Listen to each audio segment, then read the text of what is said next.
Hyby teda, jeden ze základních cviků na zadové svaly. Já preferuji nadhmat nebo paralelní úchop. Ten nadhmat je jeden z nejlepších cviků na široký sval zádový, zadní delty a fixátory lopatek. Jedna z chyb vlastně lidí je ta, že neuvolní lopatky a nezůstanou, nechci říct volně viset, ale nepovolí ty lopatky v tomhle směru. Jo?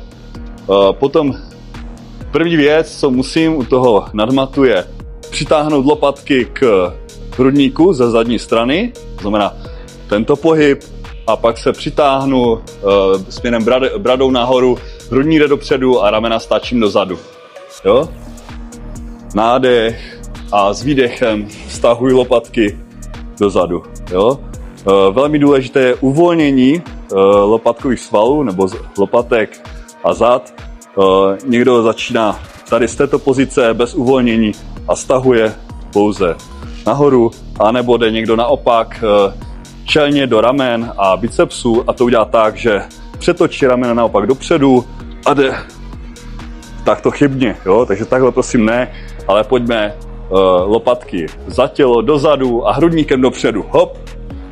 Jo? Tohle to je nadhmat.